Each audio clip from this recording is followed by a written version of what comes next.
الحمد لله الذي لم يزل عالما قديرا حيا قيوما سميعا بصيرا والصلاة والسلام على رسوله أرسله إلى الناس كافة بشيرا ونذيرا وعلى آله وأصحابه كثيرا أما بعد فأعوذ بالله من الشيطان الرجيم بسم الله الرحمن الرحيم يريدون ليطفئوا نور الله بأفواههم والله متم نوره ولو كره الكافرون والذي أرسل رسوله بالهدى ودين الحق ليظهره على الدين كله ولو كره المشركون صدق اللہ مولانا العظیم وبلغنا رسولہ النبی الکریم الامین۔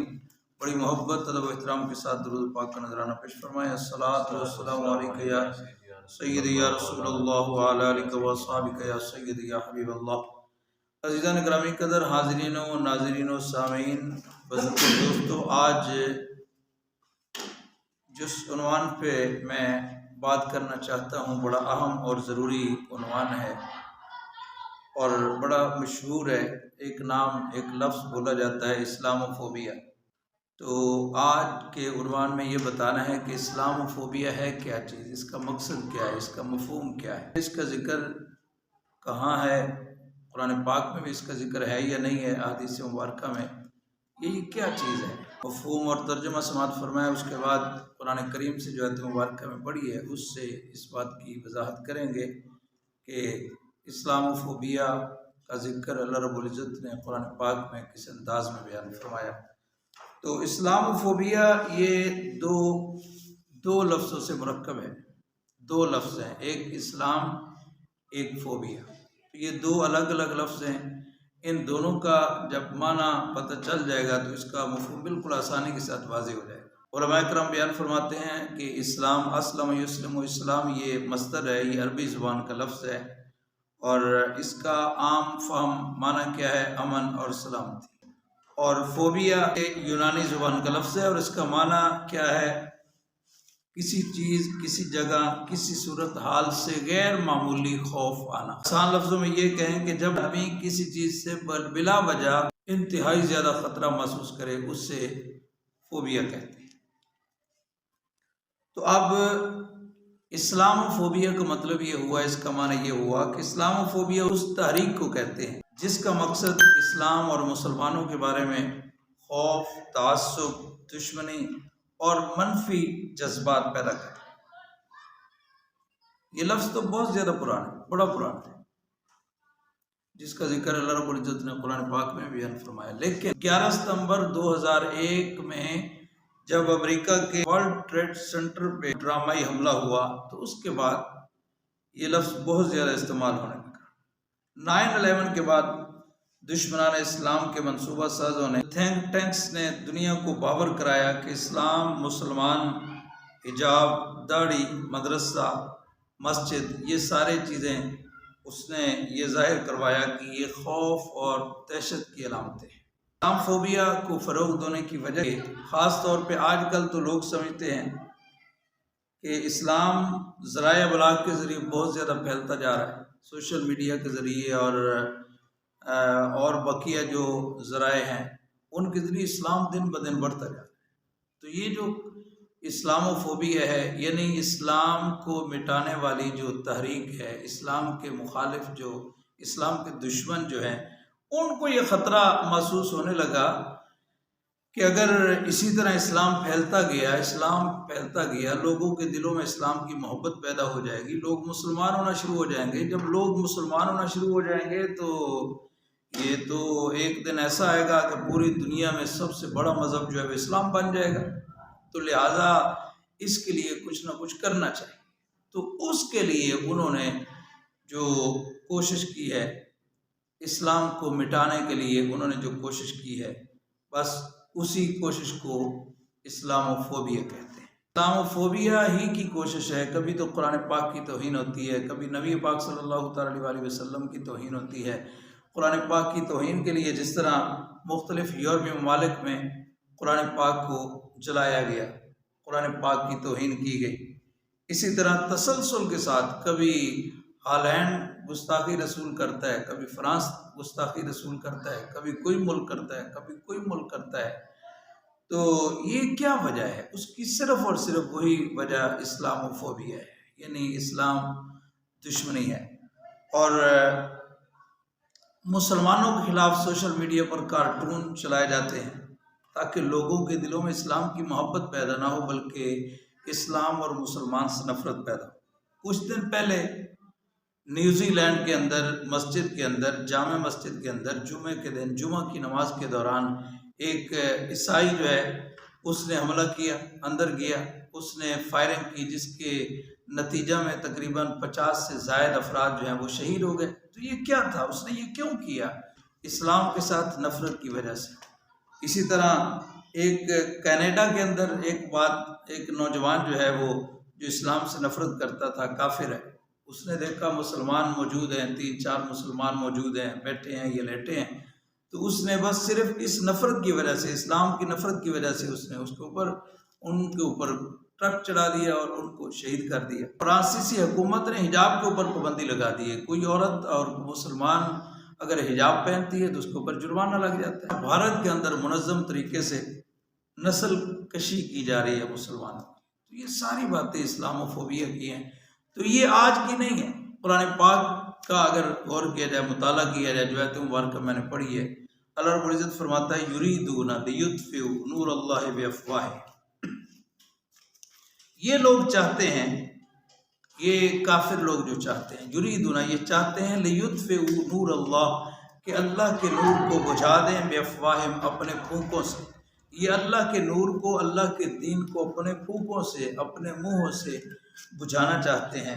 واللہ متم نورہ، لیکن اللہ رب العزت اپنے نور کو مکمل فرمانے والا ہے، مکمل فرما کے رہے گا۔ ولو کرہ الکافرون، اگرچہ کافروں کو ناپسند ہی کیوں۔ والذی ارسل رسولہ، اللہ وہی تو ہے، ارسل رسولہ جس نے اپنے رسول کو بھیجا، بالہدیٰ ہدایت دے کر، ودین الحق اور دین حق دے کر بھیجا، لیظہرہ علی الدین کلہ، کیوں بھیجا دین حق دے کر؟ تاکہ وہ اپنے نبی کے دین کو باقی سارے دینوں پر غالب فرما دے۔ ولو کرہ المشرکون، اگرچہ کافروں کو یہ بات ناپسند ہی کیوں نہ۔ تو اصل میں معاملہ یہی ہوا۔ رسول پاک صلی اللہ تعالیٰ علیہ وسلم نے جب اعلان نبوت فرمایا، لوگ مسلمان ہونا شروع ہو گئے۔ جو آدمی آتا ہے حضور کی بارگاہ میں حاضر ہوتا ہے، حضور کی زیارت کرتا ہے اور حسین تعلیمات سے جب آگاہی کرتا ہے اور نبی پاک صلی اللہ علیہ وسلم کی زبان مبارک سے جب قرآن پاک کی آیات سنتا ہے، اس کے دل میں اسلام کی محبت پیدا ہو جاتی ہے، وہ کلمہ پڑھ کے مسلمان ہو جاتا ہے۔ کوئی 1 آ رہا ہے، کوئی 2 آ رہا ہے، کوئی اس طرح لوگ جب آنا شروع ہوئے، مسلمان ہونا شروع ہوئے۔ کافروں نے جب یہ دیکھا تو انہوں نے کہا یہ کیا ہوگا؟ اگر اسی طرح لوگ مسلمان ہونا شروع ہو جائیں گے تو پھر یہ تو اسلام کا بول بالا ہوگا۔ بس یہ خوف، اسی خوف کو اسلام فوبیا تھی۔ اس کے اوپر انہوں نے کوشش کیسے کی، محنت کیسے کی کہ کس طرح اسلام نہ پھیل جائے، مسلمان جو ہے وہ زیادہ نہ ہو جائے، اسلام کو عروج نہ مل جائے، اسلام کو مٹانے کی کوشش کی جائے۔ بھائی اسلام کو مٹانے کے لیے انہوں نے کیا کیا؟ اب کوئی آدمی اگر مسلمان ہونے کے لیے آتا ہے تو اس کے دل میں نفرت پیدا کرتے ہیں۔ جب کبھی کچھ کرتے ہیں، کبھی رسول پاک صلی اللہ تعالیٰ علیہ وسلم کی توہین کرتے ہیں، اور کبھی تکلیفیں دیتے ہیں، کبھی دور دراز سے آنے والے لوگوں کو متنفر کرتے ہیں۔ صرف اور صرف کیا تھا؟ تاکہ اسلام نہ پھیل جائے۔ اسی کا نتیجہ تھا نا کہ حضرت سیدنا فاروق اعظم رضی اللہ تعالیٰ عنہ کو آپ کو شہید کرنے کے لیے بھیجا گیا، اور قرآن پاک کے اندر بھی انہوں نے پھر کافروں نے سارا منصوبہ بندی بھی کی۔ ان کا مقصد یہی تھا، یہی اسلاموفوبیا کی وجہ سے، یعنی اسلام کے ساتھ نفرت کی وجہ سے، اسلام کے ڈر کی وجہ سے ان کا مقصد یہ تھا کہ یہ چراغ بجھ جائے، نہ رہے بانس نہ بجے بانسری۔ اسی کو اللہ رب العزت نے فرمایا کہ یریدون لیطفئوا نور اللہ بافواہہم، یہ اللہ کے نور کو، اللہ کے دین کو، دین اسلام کو اپنے منہوں سے، اپنے پھونکوں سے بجھانا چاہتے ہیں، لیکن واللہ متم نورہ، یہ بجھا نہیں سکیں گے، کیونکہ ان کو روشن کرنے والا، اپنے نور کو روشن کرنے والا، اپنے دین کو مکمل کرنے والا کوئی عام ذات نہیں ہے، یہ اللہ رب العزت کی ذات ہے۔ ملک پاکستان کے اندر بھی اس قسم کی، جس طرح عالمی یوم خواتین کے موقع پر بھی عورت مارچ کے نام سے یہ جو عورتوں کا ایک جلوس اور ریلی نکالی جاتی ہے، وہ بھی اسی کی ایک کڑی ہے، اسلاموفوبیا کی ایک کڑی ہے کہ لوگوں کے دلوں میں اسلام کی محبت جو ہے وہ پیدا نہ ہو، یہ لوگوں کے دلوں میں نفرت پیدا کرنا کہ اسلام تو حق نہیں دے رہا، عورت کو حق نہیں دے رہا، حالانکہ جتنے حقوق عورت کو اسلام نے دیے ہیں اتنی کسی مذہب میں نہیں۔ اسلام نے یہ حق دیا ہے، بیوی ہے تو بھی اللہ کی رحمت ہے، بیٹی ہے تو بھی اللہ کی رحمت ہے، بہن ہے تو بھی اللہ کی رحمت ہے، اگر ماں ہے تو بھی اتنی بڑی اللہ کی نعمت ہے کہ رسول پاک صلی اللہ تعالیٰ علیہ وسلم نے ارشاد فرمایا الجنت تحت اقدام الامہات، کہ جنت ماؤں کے قدموں کے نیچے ہے۔ تو اتنا بڑا مقام یہ عورت کو کس نے دیا ہے؟ یہ اسلام نے دیا ہے، لیکن بہرحال وہی اسلاموفوبیا، اسلام دشمنی کی وجہ سے وہ چاہتے ہیں کہ ہم عورتوں کے دلوں میں، لوگوں کے دلوں میں اسلام کی نفرت پیدا کریں۔ اس معاملے کے اندر جو ہمارے لبرل قسم کے لوگ ہوتے ہیں وہ بھی ان میں شامل ہو جاتے ہیں، اگرچہ یہ چند ایک لوگ ہیں، زیادہ نہیں جو ان کی حمایت میں ہیں، لیکن بہرحال شامل ہو جاتے ہیں۔ انہی کو علامہ اقبال رحمۃ اللہ تعالیٰ علیہ نے فرمایا تھا خیرہ نہ کر سکا مجھے جلوہ دانش فرنگ، سرما ہے میری آنکھ کا خاک مدینہ و نجف۔ فرمایا تھا کہ میں بھی یونیورسٹی میں پڑھتا رہا ہوں، میں بھی یورپ کے ممالک میں پڑھا ہوں، بڑے بڑے کالج یونیورسٹی میں پڑھا ہوں، لیکن اس کے باوجود میرے دل میں ان کی محبت نہیں آئی، میرے دل نے ایسا نہیں ہوا کہ اللہ کی نافرمانی پہ یا رسول پاک صلی اللہ تعالیٰ علیہ وسلم کی نافرمانی میرے دل کے اندر پیدا ہو جائے۔ فرمایا سرما ہے میری آنکھ کا خاک مدینہ و نجف، آج بھی میرے دل میں اگر محبت ہے تو حضور کی محبت ہے، حضرت سیدنا علی المرتضیٰ شیر خدا رضی اللہ تعالیٰ عنہ کی محبت ہے۔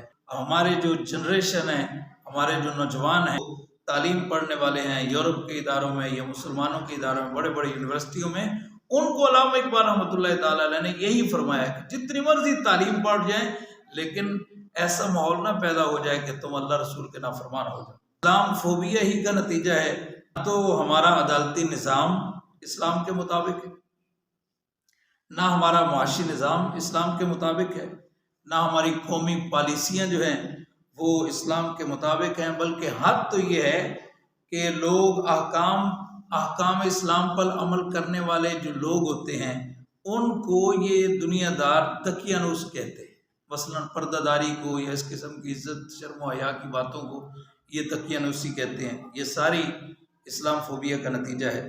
اور جو فیشن پرست ہوتے ہیں، جو دین کے مخالف ہوتے ہیں، انہیں کہتے ہیں یہ روشن خیال۔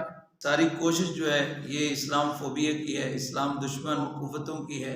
مسلمانوں کی ذمہ داری یہ ہے کہ ہم جہاں جہاں موجود ہیں، جس سٹیج پہ موجود ہیں، اپنی اپنی طاقت کے مطابق اسلام کی خدمت کریں، اسلام کے ساتھ مخلص ہو جائیں، اللہ رسول کے فرما برداری میں آ جائیں۔ لیکن اس کے باوجود ہمارا ایمان یہی ہے، اسلام دشمن جو قوتیں ہیں جتنا مرضی زور لگا لیں اسلام کو مٹا نہیں سکتی، اس لیے کہ کسی نے کہا تھا اسلام وہ پودا ہے کاٹو تو ہرا ہوگا، تم جتنا تراشو گے اتنا ہی گھنا ہوگا۔ اور فرمایا کہ اسلام زمانے میں دبنے کو نہیں آیا، تاریخ سے یہ مضمون ہم تم کو دکھا دیں گے، اسلام کو اللہ نے ایسی ہی لچک دی ہے اتنا ہی ابھرے گا جتنا کہ دبا دیں گے۔